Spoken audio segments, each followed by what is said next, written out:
It's early morning. The kind of morning where the sky can't quite decide between night and day.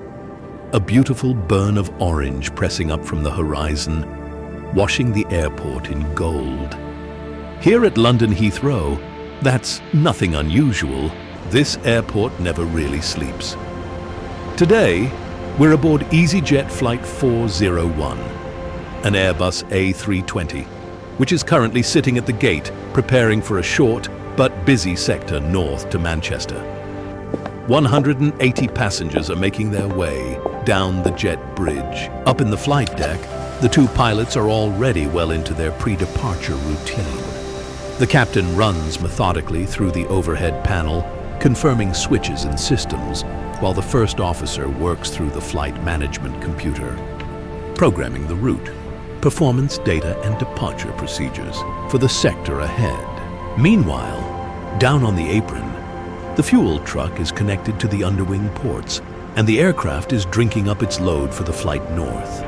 For a sector this short, the A320 doesn't need a great deal of fuel, but the crew will always carry a sensible reserve for things like the weather at Manchester, holding requirements, and alternate airport options. It all gets factored into the calculation before a single liter is loaded.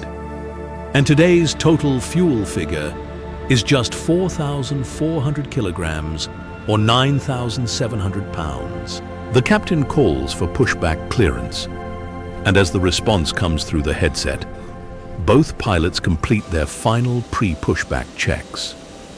Pushback at Heathrow is a carefully choreographed act. With aircraft movements happening constantly across multiple terminals, nothing happens without coordination. Air traffic controllers are managing a dozen pushbacks, a dozen taxis, and a constant stream of traffic.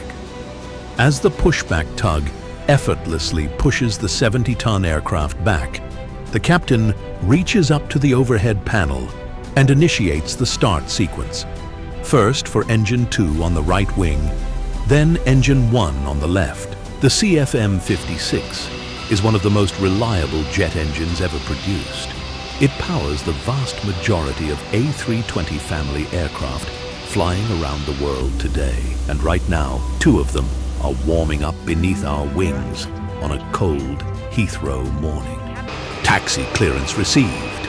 The captain eases the thrust levers slightly forward, and the aircraft begins to move under its own power for the first time, rolling clear of the stand and joining the taxiway network. The first officer calls the taxi checks, and both pilots scan the moving map on the navigation display, confirming the routing to the runway. Heathrow's taxiway network is a maze, and navigating it requires full attention, even for experienced crews. Complex hold-short instructions, multiple crossing points, and the ever-present traffic of one of the world's busiest airports demand focus at every turn. We're heading for runway 27 right, the northern runway, which means a westerly departure this morning, climbing out over the suburbs of Hounslow and Southall before turning north toward Manchester. The aircraft approaches the holding point for runway 27 right. The call comes through from ATC. Cleared for takeoff. The captain enters the runway to execute a rolling takeoff, a maneuver that is used mainly to save time and keep traffic moving. Once in line with the center, the captain advances both thrust levers to the flex takeoff setting. The engines build quickly, a deep rumble rising into a sustained roar, and the aircraft begins to accelerate down the runway. At the rotate call, the captain applies smooth, steady back pressure to the side stick. The nose lifts, and just like that, Heathrow falls away beneath us. The ground drops, the orange morning sky fills the windscreen, and the A320 is climbing calmly into clean, cold air. The first turn of the departure begins, swinging the aircraft north, pointing it toward Manchester. Below, London stretches out in every direction. Even at this hour, the motorways are starting to fill. The Thames catches the morning light like a ribbon of hammered copper, and up ahead, nothing but open sky. The A320 climbs at a steady rate, somewhere around 3,000 feet per minute at this weight, punching through the lower altitudes and tracking north toward the cruise level. The captain engages the autopilot with a single button press on the flight control unit, and the aircraft transitions smoothly from hand-flown climb to managed flight. Both pilots relax slightly, not inattentively, but with the quiet confidence of a crew who know their aircraft is performing exactly as expected. The flight management system shows a ground speed of around 320 knots, and both engines are settled comfortably at cruise thrust. The pilots carry out their cruise checks methodically. Fuel levels are confirmed, systems checked, and the weather at Manchester Airport briefed one more time. Everything, including the weather, is looking perfect. Below, England is rolling past. The Midlands spread out in patchwork greens and browns, towns, villages, motorways, and rivers. From up here, the country looks peaceful.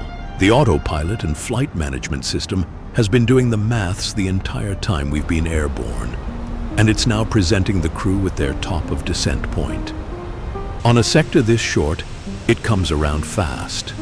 The captain dials back the altitude selector on the flight control unit, selecting the first cleared descent level, descend to 8,000 feet, and expect the Alvo 1 mic arrival into runway 23 right. First officer reads back the clearance clearly. The thrust levers ease back toward idle.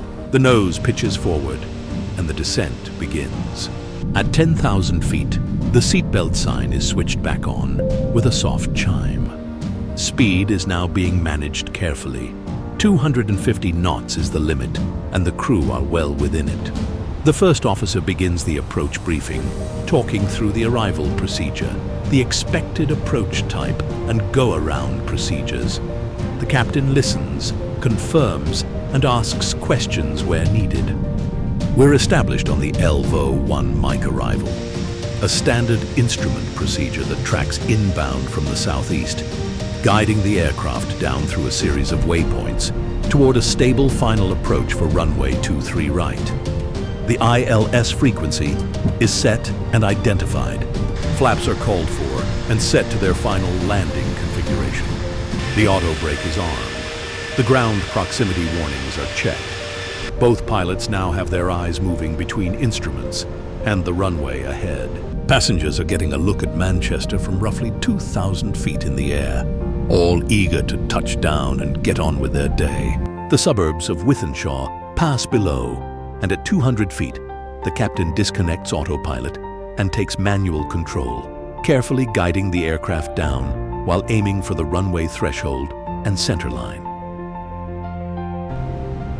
40, 30, 20, retard. Reverse thrust and auto brakes kick in, both working simultaneously to bring the aircraft to taxi speed. The captain calls for the after-landing checklist. Flaps retracted, ground spoilers disarmed, transponder to standby. The APU is restarted in preparation for engine shutdown at the gate. Ground control issues the taxi routing, and the captain reads it back clearly before easing the aircraft onto the correct taxiway. The moving map is checked. Welcome to Manchester. The jet bridge extends. The doors open. 180 passengers reach for their bags, their phones, their sense of purpose. And just like that, Easy 401 is done for this sector. Thanks for flying along. Let us know if you'd like to see more of this type of video.